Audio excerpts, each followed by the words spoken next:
please go to support@lindakroll.com. Send me your questions and I'll get back to you with the answers. And again, if you don't want passion in your marriage and your spouse is okay with that, create a new marriage based on you're sharing your truth and they're sharing their truth and giving them the opportunity to stay or go. If passion is an issue, just as an aside, you may want to check to see if there's anything that is related to physical problems or something, or aging.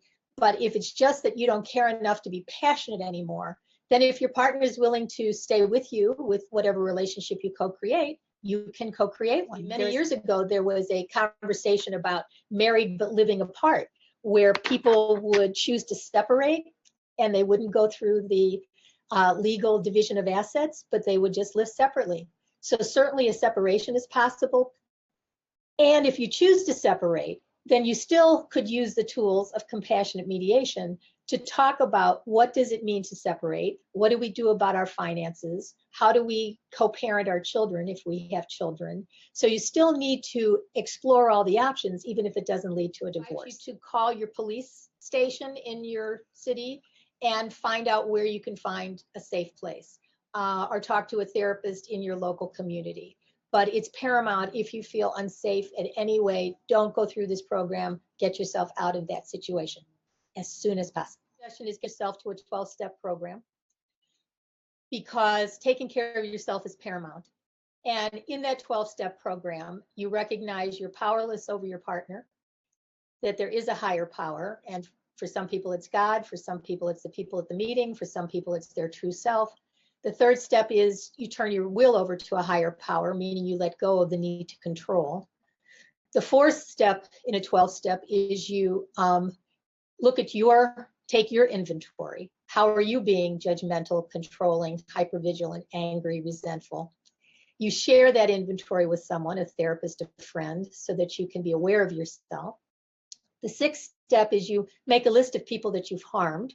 You put yourself at the top of the list. I'm sure you've done things that aren't as kind to yourself. 7 and 8 are be willing to make amends, including to your spouse, for ways that you've shown up.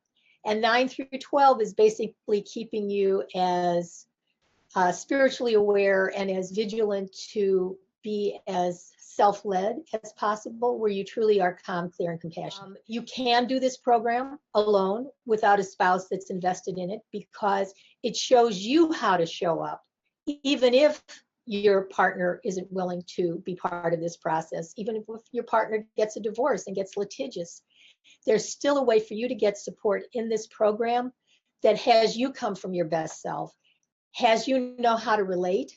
I've helped people who are married to addicts get through this process with as much self-leadership and compassion for themselves and their partner as possible. The difference between this program is it's more than marriage counseling, and it's more than divorce mediation, because it gives people a chance to relate from their heart and start something new.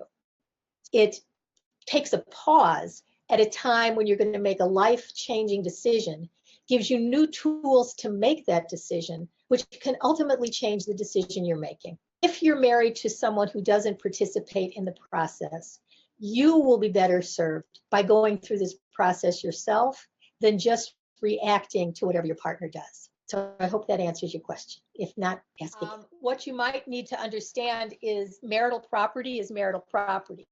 And maybe the dynamics in your relationship have led you to believe that you have no say over that. But taking this program does not preclude talking to an attorney in your area. In fact, one of the modules, if you're considering a divorce, I would send you to an attorney in your area. Hopefully, I'm helping that there will be attorneys who have taken this course who can be the ones that I send you to. Go and learn your rights in your state, because marital assets are marital assets, even if they are controlled by one party. So sometimes just being fully informed makes you empowered. And the goal of this program is to educate you, empower you, and enlighten you. So I'm hoping that will help. But the thing I tell couples when they come to my office, and remember I said you can come alone, you can both want a better relationship, you can both want a separation, or you can want a divorce, but most often people come to me when they're ambivalent.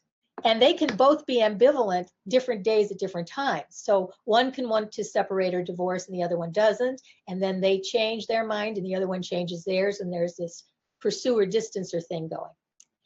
So what I tell each of you about this program is that what compassionate mediation does is it gives you the opportunity to talk about everything.